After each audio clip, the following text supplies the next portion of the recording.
guest this week is a perfect example of what life as a prosecutor was like. You meet people who amaze you with their courage and their conviction and their character, but you wish you'd never met them because you met them because of a tragedy, because something bad happened. Someone did something cruel and painful to someone else. And that is how I met Rebecca Howard. She's the aunt of Tamika Houston, who is a beautiful young woman who went missing in Spartanburg, South Carolina, my hometown. And I met Rebecca through that process and have continued to follow her and her career. And life has brought us back together. With that, Rebecca, thank you for joining us. How are you? Doing well. Thank you for having me. It's good to see you after all these years. All right. I want you first to tell us about yourself, and then I want you to tell us about Tamika. Sure. I am a non-practicing attorney. Very early on in my legal career, I decided that it really wasn't the path that I wanted to take. So I really was drawn more towards publicity. And I became very interested in sports and marketing PR. And that's kind of the path that I took for myself throughout the years. But I had that background in law and was a practicing publicist at the time when my niece went missing in May of 2004. Tamika was my niece, but there's only a 7-year age difference between us. So she was much more like a little sister to me than the traditional aunt-niece relationship that you had. I very much felt like she was just a younger sister to me. We were extremely close. Tamika, although she was born in Washington, D.C., she grew up back and forth, I would say, but she spent a lot of her younger years in Spartanburg. And then after graduating high school in Virginia, she ended up moving back to Spartanburg, where her father was still living, and a lot of her family members on that side of the family were living. So Tamika suddenly disappeared. It was May of, like I said, 2004. And it was probably I would say, the most difficult thing that I have ever experienced, my family had ever experienced. You know, you have 3 children of your own. My wife and I have 2, and they're a lot older than yours. But even when we will send a text to one of our children, there's a certain amount of time that passes before just a little something starts to creep in to your mind. It's been an hour. It's been 2 hours. When did you know? I mean, look, Tamika was a beautiful, vibrant, talented young woman, but she didn't have to check in with anybody on a regular basis. Something triggered to you, this isn't right. Well, Tamika was in a unique situation because she was 24 years old, living in her own home alone at the time. She was not working, and she was preparing herself. She was trying to get back into school, and that was her intention, to hopefully begin that summer, begin school again. So she didn't have a job that was looking for her to come in that morning, or classes that, if she didn't show up, there was automatically going to be an alarm bell, or a roommate who knew that she didn't come home this particular night. That didn't exist. Also, Tamika was very much a free spirit. It wasn't uncommon for us. We talked often, but it wouldn't be uncommon for me to not hear from her for a week or 2 weeks. And then maybe if there was a period going on, something particularly going on in her life or my life, we may check in more regularly. But in this particular instance, I think it was over 10 days that we didn't realize that she was missing. We just didn't realize. And I think there's also an expectation. We have a very large family. So I'm one of 8 brothers and sisters. So my sister, Gabriella, who is Tamika's mom, I guess we just always assumed someone was in touch with her. So if I didn't talk to her, her mom was talking to her, or, her Aunt Holly or her Uncle Prize. That was just our family dynamic. We also I still live in Miami, Florida. Tamika was in Spartanburg. Her mom was in Northern Virginia. She had a lot of aunts and uncles up and down the East Coast, and it wasn't uncommon for Tamika to just jump in her car and literally show up at your front door on a Saturday evening. She was very much a spontaneous spirit like that. And we were alert. I got a phone call from a former boyfriend of hers named Terrence Moss. And Terrence called me, and I vividly remember not taking the call, sending it to voicemail, because the last conversation that I had with Tamika, which was maybe about a week or so prior, she had told me that that she and Terrence had broken up. And I naively assumed that Terrence was calling me to get me to try to intervene in the relationship, which it wasn't uncommon. He'd done that before in the past. So my instinct was, I'm going to step away from, I don't want to get involved before I speak to Tamika. It's really important for me to call her. So I call her, and she didn't call me back right away. Again, I didn't think about it. It wasn't uncommon for her to take more than 24 hours to call me back. And it wasn't until I think it was 48 hours when my sister called me, because she got the same phone call from Terrence. And that's when the hair just stood up on the back of my neck, because I knew that something was wrong, because I realized Tamika had not called me back. And that's unlike her. She wasn't going to let a ton of time go by. And especially when I pick up the phone and she's not answering still, I'm starting to freak out, especially as we're calling other people in the family. Hey, have you heard Tamika? Have you heard from Tamika? When's the last time you spoke to Tamika? Can you call her right now? Is she responding to you? And the answer was no. So it was at that point where I get on my computer, and again, had never been to South Carolina that I recall. Knew very little beyond it was the place where Tamika lived, and her dad lived, and my sister lived at one point in her life when Tamika's parents were still married, but knew very little. Get on the computer and try to figure out who do I report a missing person to. And obviously it's an odd phone call. I'm sure they're getting a report of a missing person. Person's calling from Miami. Took a little bit of convincing, I think, to the first person that I get, probably the desk sergeant or something, is answering the phone. But I'm really adamant that there clearly has to be something wrong, because we could at that point could gather that it had been several days before since the last time any of us had spoken to Tamika. So we get someone to go out and do a wellness check, kind of go around the perimeter of her house, and nothing looked unusual.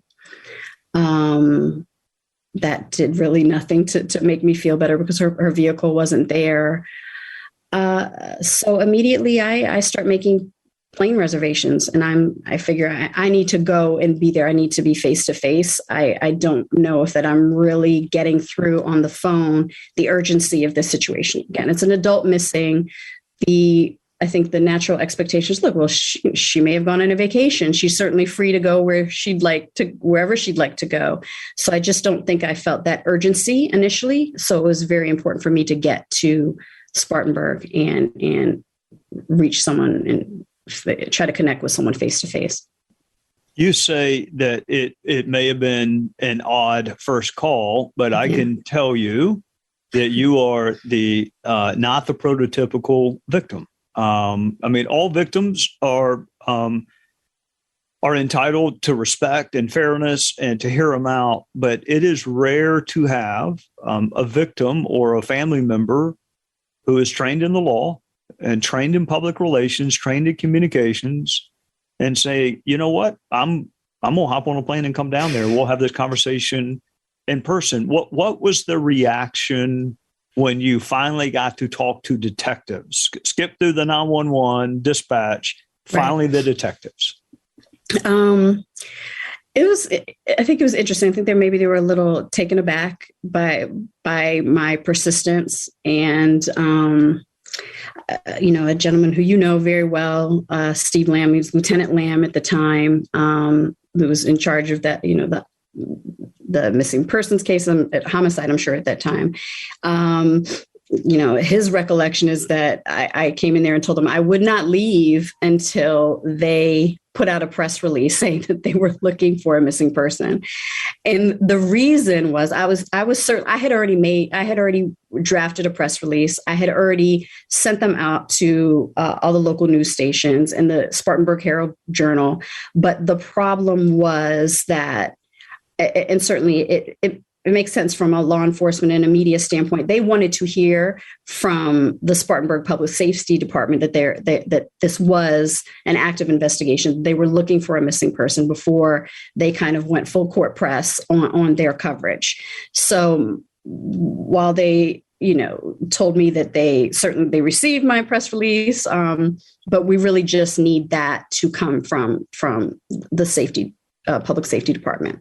So I was insistent. I said, in order for me to get her on the news here, this is something that I really need you to do. I'm telling you, my niece would not go this many number of days without responding to my phone call, would not, ignore her mother. There is something wrong. We don't know where her vehicle is. There's clearly something wrong here. Sit tight. We'll have more of this interview.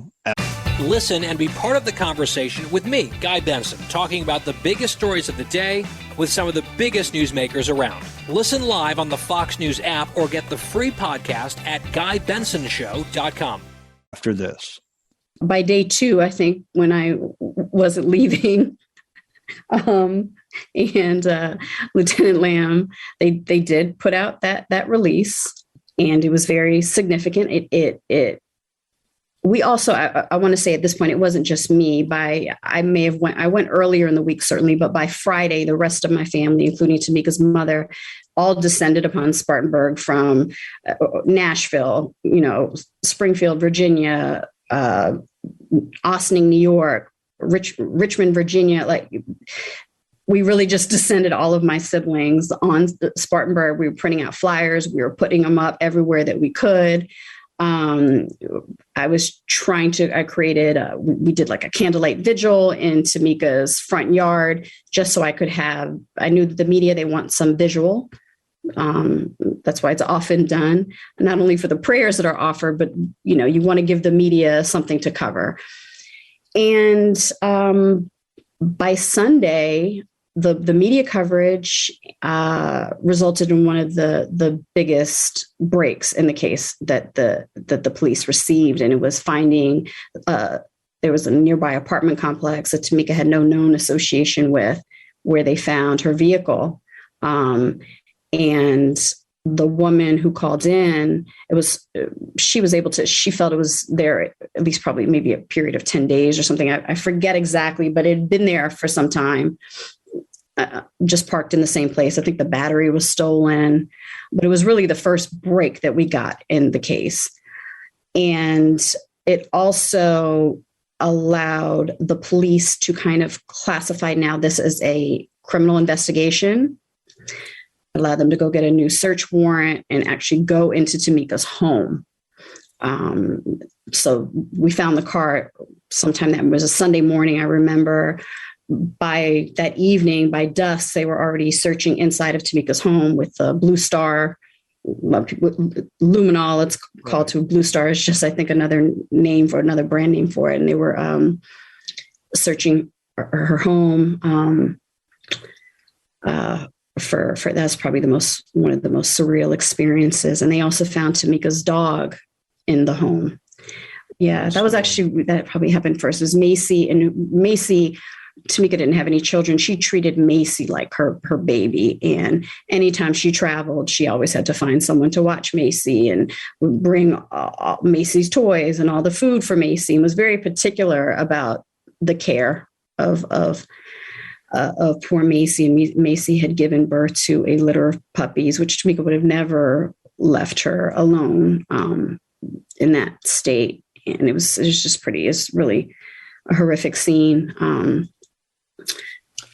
there. So you raise a fascinating point that I think could be of help to others if they ever find themselves where you found yourself, which is you knew your family member. So you knew she would never leave Macy, she would never do this. I know my daughter. My daughter would save her dog in the case of a fire way before she saved her father.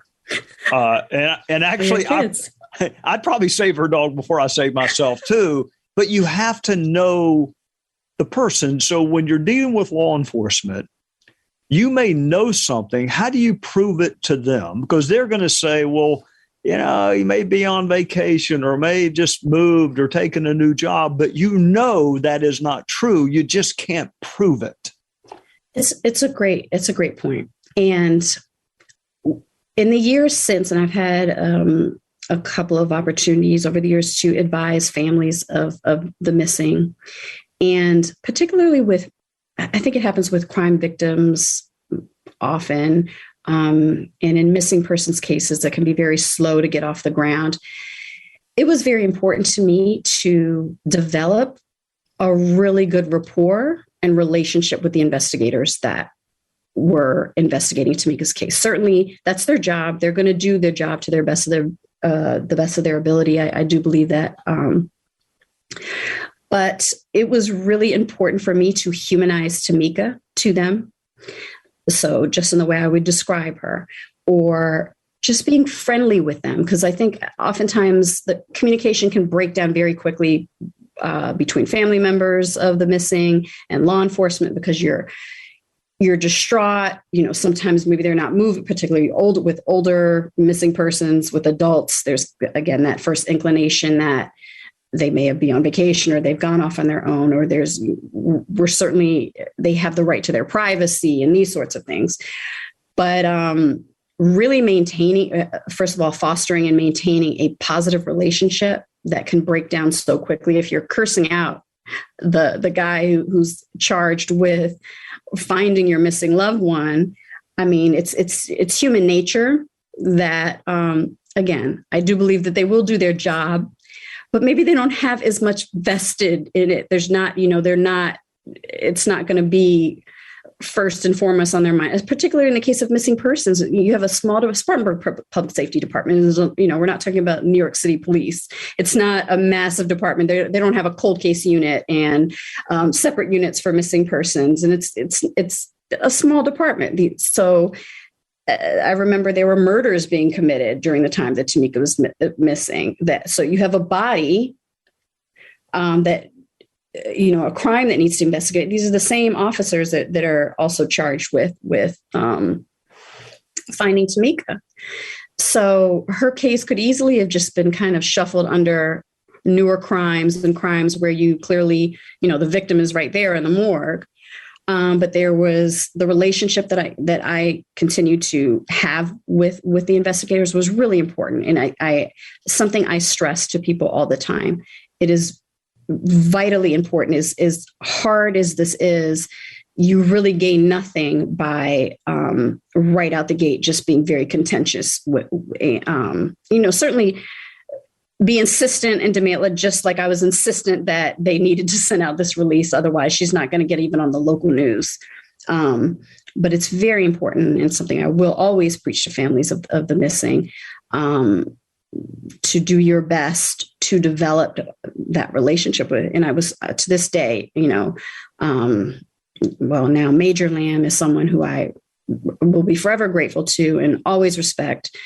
Jay Stedman, these men really put their heart and soul into a case that went on for 15 months that at one point seemed like the leads they were just pulling things out of the air, and they would listen to anything I would say. They would take whatever phone calls that I, whenever I called, and sometimes it would be an off the wall tip that I heard from a friend of Tamika and Spartanburg, but they always treated me with respect and would follow up on information I gave them. I'm Trey Gowdy, and we'll have more coming up. From the Fox News Podcasts Network, download and listen to The One with Craig Gutfeld, the co-host of The Five, like you've never heard him before. You know him, you love him, you want to be like him. Subscribe and listen now by going to foxnewspodcasts.com.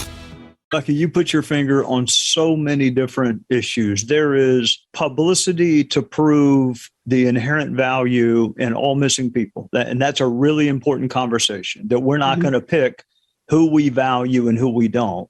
But then there's the more practical part. that publicity actually helps solve the case. Without question. Yeah. So some of the more significant leads came as a direct result of you successfully, and you were phenomenal. However you navigated it is the kind of the model for others, how others should navigate it, because they loved and feared you. And the result was, and more importantly than either of those, they respected you, which means they listened to you. So aside from the issue of just proving the inherent value of people, no matter what they look like, and we're going to search for all missing people, there's a practical component to publicity, isn't there? Oh, absolutely. Without question, in Tamika's case, people, I will say that people have questioned me before. Tamika, she disappeared from Spartanburg, South Carolina, and she was found in a nearby town, Duncan, South Carolina. What is the importance of national publicity? Because it's not like you found her in California. What is the significance? The significance is that, again, some of the biggest breaks that we had in the case came as a direct result of Tamika being on America's Most Wanted. For example, they found it was a witness came forward that was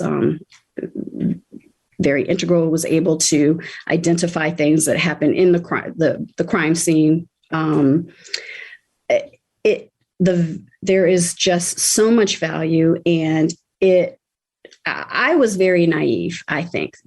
So coming into this, once we get the local media in Spartanburg, Greenville to pay attention that week, once I'm there, and okay, so that, things are moving there. They're paying attention now, particularly after the police noted this is a criminal investigation. We are actively searching for this woman, and they were putting out their own releases. I was good. I felt very comfortable with the way that things were in that market.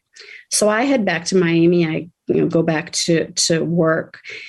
And I was fortunate enough to work for a firm at the time that allowed me to essentially treat Tamika like one of my clients. And I honestly mean that. So I had other clients that I had to juggle at the time, but I could put aside a certain number of hours during working hours to make phone calls, to send emails, to follow up with assignment desks of all the MSNBC, Fox News, pitching there's a lot of more daytime talk shows. Whatever I could do, I was reaching out to everyone to get Tamika's story out there.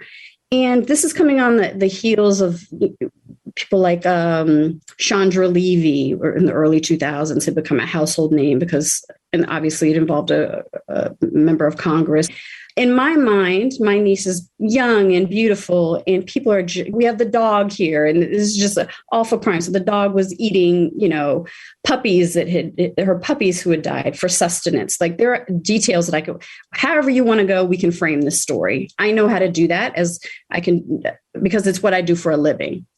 And I was getting nowhere at first. Like, I couldn't get people to return my phone calls on this story. There was just no response. And I was shocked, stunned. I was worried. I was like, if this is happening to me and I actually know what I'm doing and I know how to make these phone calls, I know who to contact. What happens to an aunt or a mom who's a nurse and that's not her expertise. She doesn't know the first idea of how things even make it to television, how to get the attention. And then I lost it. There was one day, Lori Hacking, who that summer became a household name with round-the-clock coverage on the cable news network. She went missing, and her story was being covered on that round-the-clock, hourly updates, top of the hour coverage by the same news networks that I had been blanketing with statements and photos and pitches. And that really, I think, sent me over the edge, the Lori Hacking case. And again, it's not that, obviously, her family isn't that woman was killed as well. Her husband killed her and dumped her, I think, in a landfill.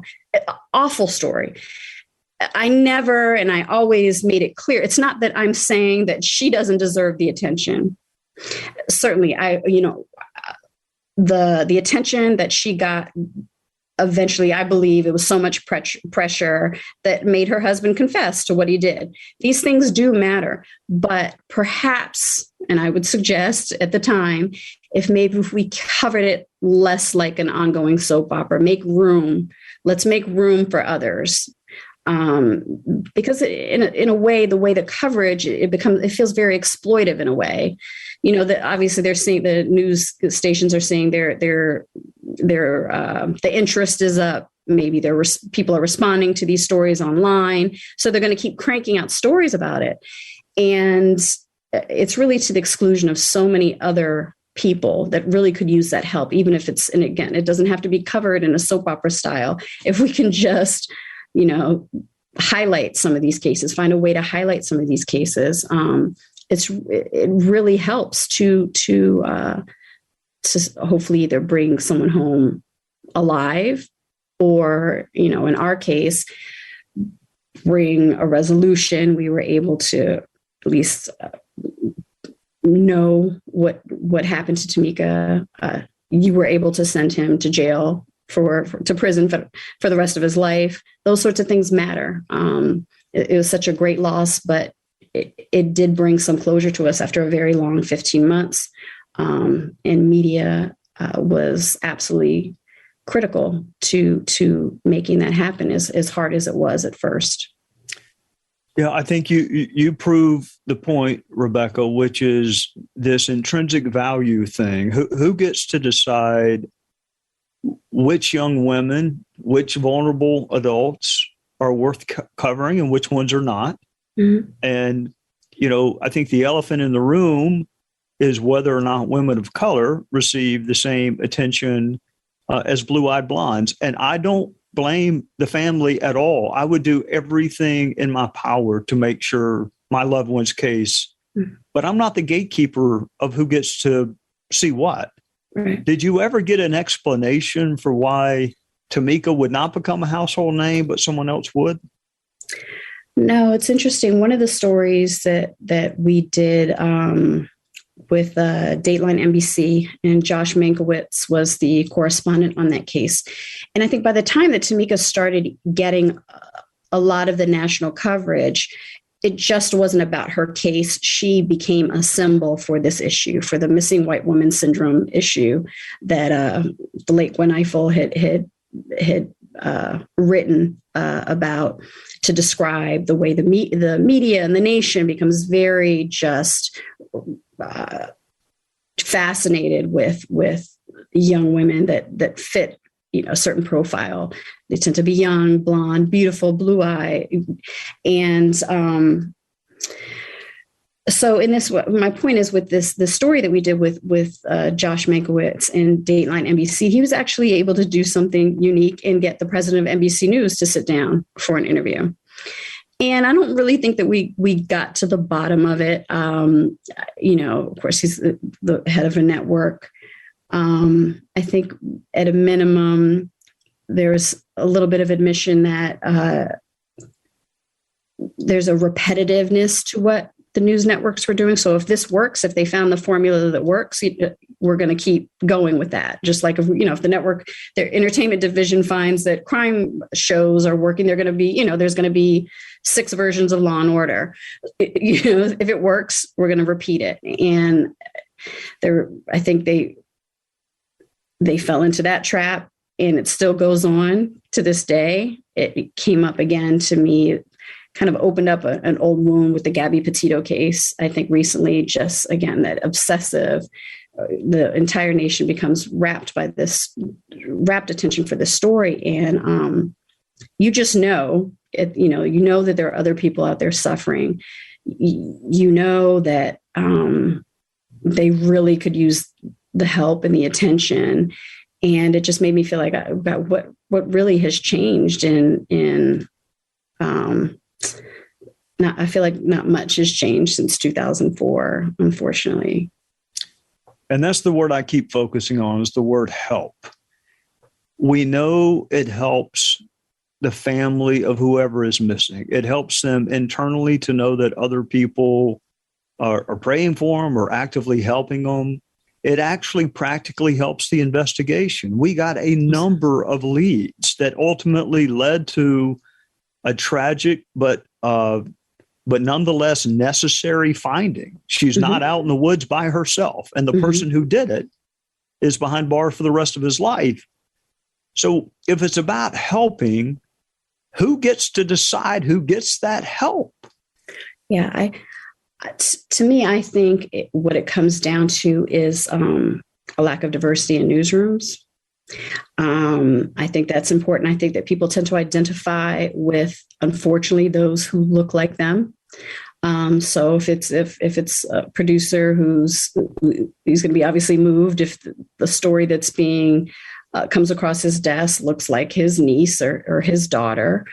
And I'll tell you, in the case of America's Most Wanted, again, I couldn't get them to cover Tamika's story at first. And you'd think it's a natural fit. It's literally what they do.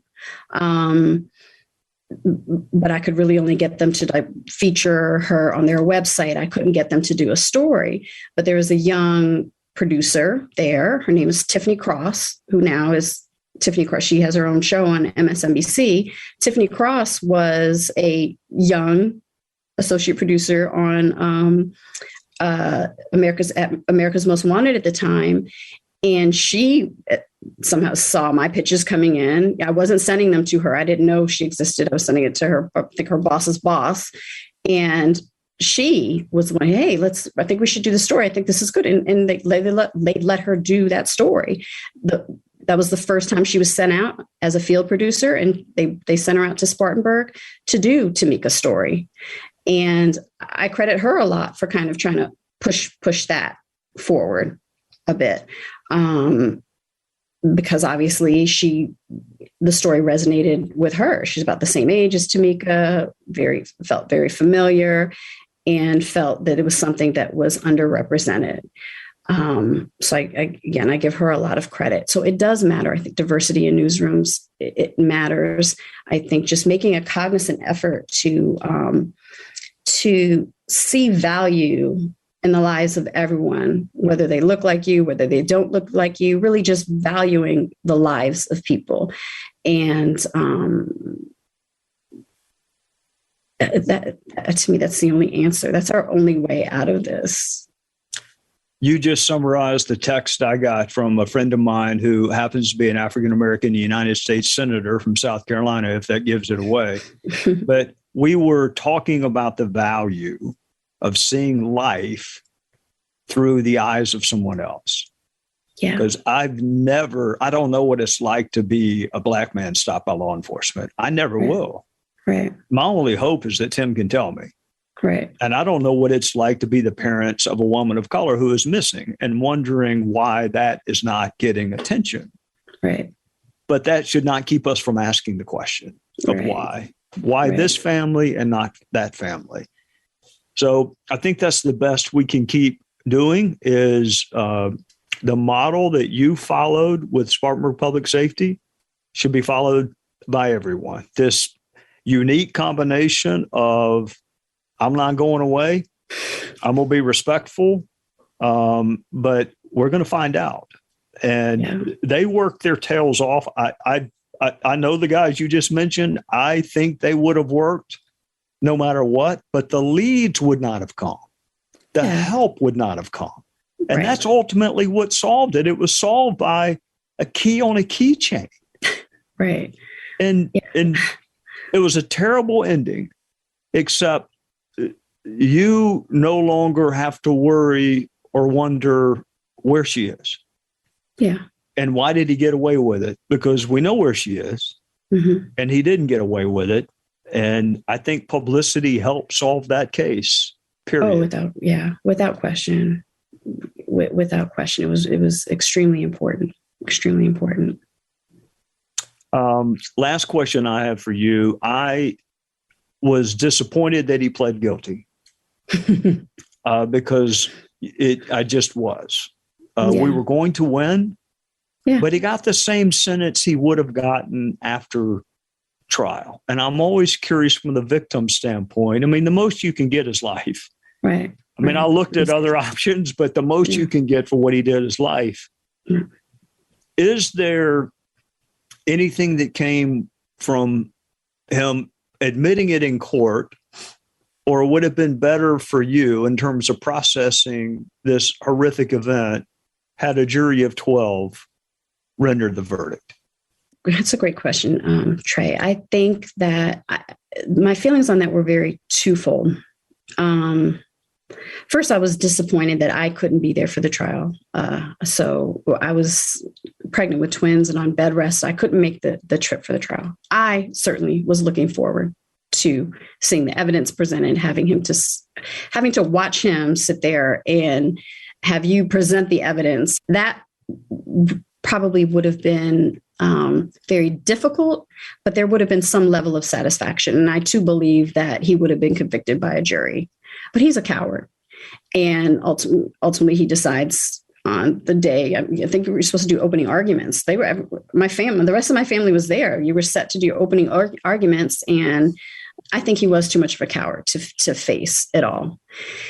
And ultimately, because of the sentence that he received, I think for Tamika's mom, for my sister Gabriella, that was the best outcome. Now, if the judge hadn't thrown the book at him in the way that he did, she certainly would not have liked that. But I think it spared him pleading guilty that day and then being sentenced, which I'm sure shocked him. He or his attorney did not believe that was going to be the sentence after a guilty plea. I think that was the best outcome for Gabriella. I think it would have really destroyed her even more to have to sit there and listen to the details, because I think I protected her from a lot of it because she was so very fragile. And so just throughout the investigation, I didn't tell her everything that I was learning from, Lieutenant Lamb. I wouldn't give her every detail. And I was worried about just a lot that she would learn and how she'd be able to handle that. So ultimately, it worked out for the best, I think. Well, you probably know this because of your background as a lawyer, but the listeners may not. Ordinarily, you do get a little bit of a break if you plead guilty under this belief that you're saving the family from a trial, they're saving the risk of a not guilty verdict, although that was a pretty small risk in this case. I guess a couple of months ago, I was talking with one of your friends and I went back. Not only did I have the opening statement drafted, I'd already drafted the closing argument, Incredible. Which tells me I really thought this thing was going to trial, and he pled and he got the exact same sentence that he would have gotten if he'd gone to trial and lost. So it's just shocking to me. The judge really shocked me. Well, it was a shocking crime. It was a shocking crime. Yeah. And look, 30 years is a long time. And I've had people get 30 years. It's day for day in South Carolina. So there's no parole. Yeah. But it is another way of saying we valued this life. This life absolutely. is worth the maximum penalty.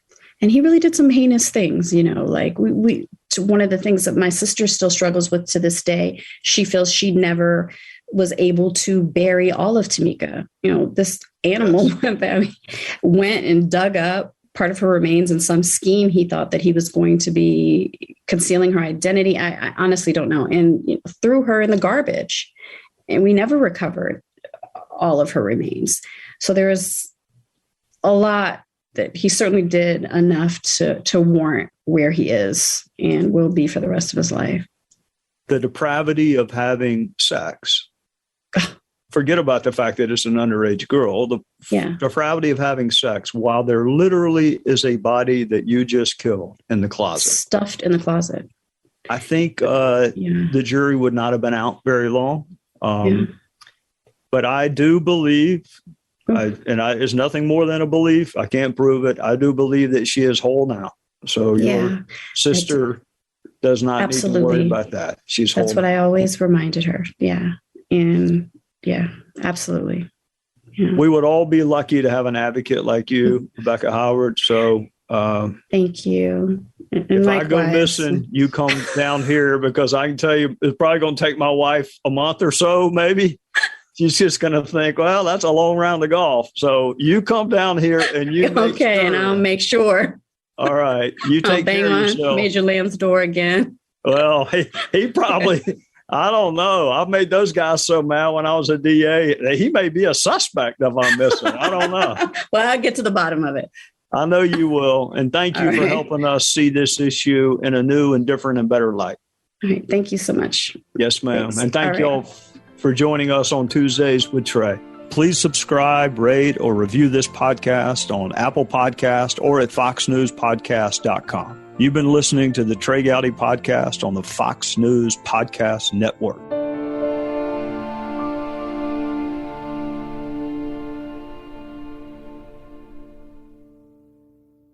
Hi, everybody. It's Brian Kilmeade. I want you to join me weekdays at 9 a.m. East as we break down the biggest stories of the day with some of the biggest newsmakers and, of course, what you think. Listen live or get the podcast now at BrianKilmeadeShow.com.